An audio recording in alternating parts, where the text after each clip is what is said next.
의사와 변호사가 직업상 비밀 유지를 해야 한다는 것은 여러분 모두 아시죠? 이것을 의사와 변호사 같은 전문 직업인의 비밀 유지 의무라고 합니다. 비밀 유지 의무는 우리나라와 미국 등 많은 나라에서 직업 윤리 규범과 법 규정에 명시되어 있어 반드시 지키도록 하고 있습니다.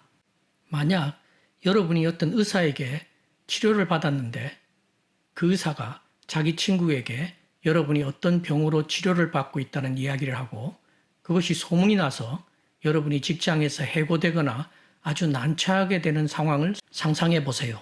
의사가 환자의 비밀을 이처럼 발설한다면 환자는 안심하고 치료를 받을 수가 없고 치료 시기를 놓쳐서 병이 더 악화될 수도 있습니다.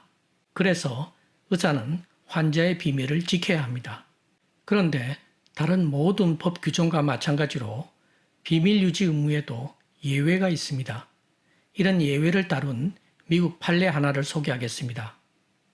남학생 P는 포크댄스 대학 강좌를 함께 들은 여학생 T에게 호감을 가집니다.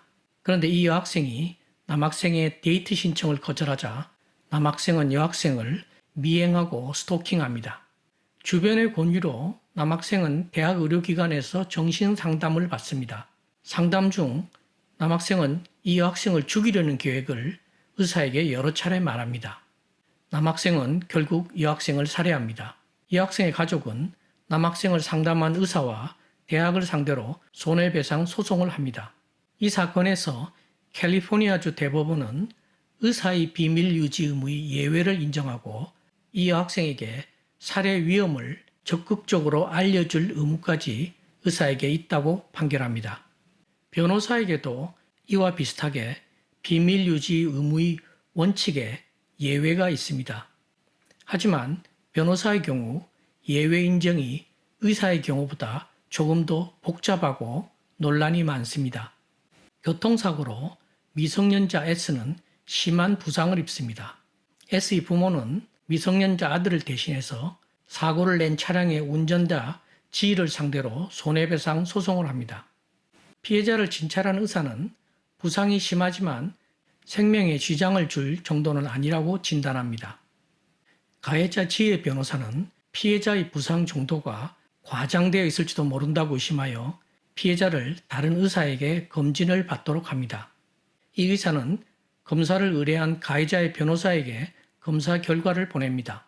이 검사에서 피해자의 대동맥에 심각한 징후인 동맥류가 발견됩니다. 의사는 이 동맥류는 교통사고로 인한 것 같다며 즉시 수술을 받아야만 생명을 구할 수 있다고 말했습니다. 가해자와 그의 변호사는 이 사실 때문에 손해배상 금액이 더 많아질 것을 우려하여 이 진단 결과를 숨깁니다. 경험이 적은 피해자의 변호사는 이 진단 결과를 요구하지도 않고 배상금을 합의합니다. 법에 따라 미성년자의 합의는 판사의 승인을 받아야 합니다. 판사도 두 번째 진단 결과를 모른 채 양측의 $6,500 합의를 승인하고 이 사건은 일단 끝이 났습니다. 2년 후 피해자 S는 군 입대를 위해 신체 검사를 합니다. 이때 동맥류가 발견되어 다행히 수술을 받았습니다. 그리고 과거 교통사고 후유증에 대한 조사를 하여 가해자와 그 변호사가 동맥류 사실을 숨긴 것을 알아냅니다. S는 2년 전 합의를 취소하는 소송을 제기합니다. 이 소송은 미네소타주 대법원에까지 갑니다. 대법원은 동맥류 진단 결과를 법원에 알리지 않았기 때문에 합의는 무효라고 판결합니다. 여기서 주목해야 할 점이 있습니다. 변호사는 자기 의뢰인의 이익을 위해 일하므로 자기 의뢰인에게 불리한 사실을 자진해서 상대방에게 알릴 필요는 없다는 것이 대법원의 판단입니다.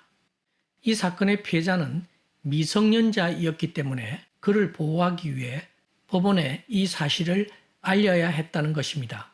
다시 말해 피해자가 성인이었다면 변호사는 피해자의 생명을 위협하는 이러한 정보를 알리지 않아도 문제가 없다는 판결입니다. 여러분은 이 판결에 동의하세요? 자기 의뢰인의 금전적 이익을 위해 상대방이 생명을 위협하는 정보를 비밀로 해야 할까요? 범죄와 관련된 실제 사례 하나를 더 보겠습니다. 어떤 사람이 한밤중에 강도를 만나 둔기로 머리를 맞고 실신합니다. 마침 지나가던 행인의 신고로 피해자는 경찰의 도움을 받아 정신을 차립니다. 그는 강도에게 돈지갑과 손목시계 등을 빼앗겼습니다. 경찰 수사로 R이 범인으로 체포됩니다. 경찰은 피해자의 진술에 따라 밤 12시경에 강도질을 했다고 결론 짓고 검찰로 사건을 보냅니다.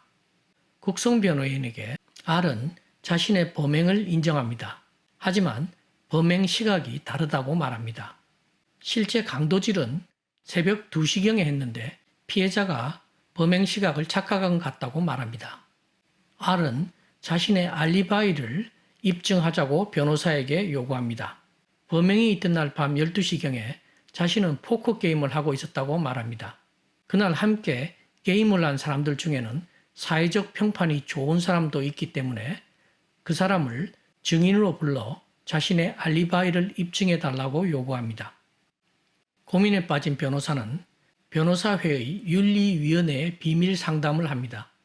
윤리위원회의 의견은 그 증인을 불러서 알리바이를 주장해야 한다는 것입니다.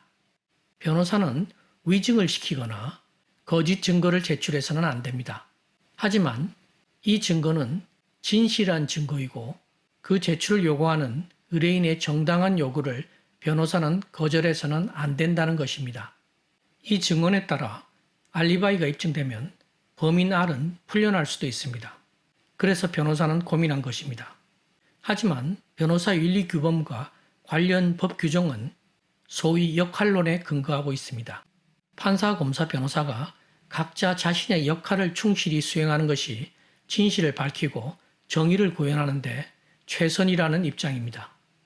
이 사건에서 변호사는 검사나 판사 역할까지 할 필요는 없다는 것입니다. 변호사윤리위원회의 이러한 판단에 대해 여러분 생각은 어떠세요? 다음 영상에서는 변호사와 거짓말에 관해 이야기하겠습니다.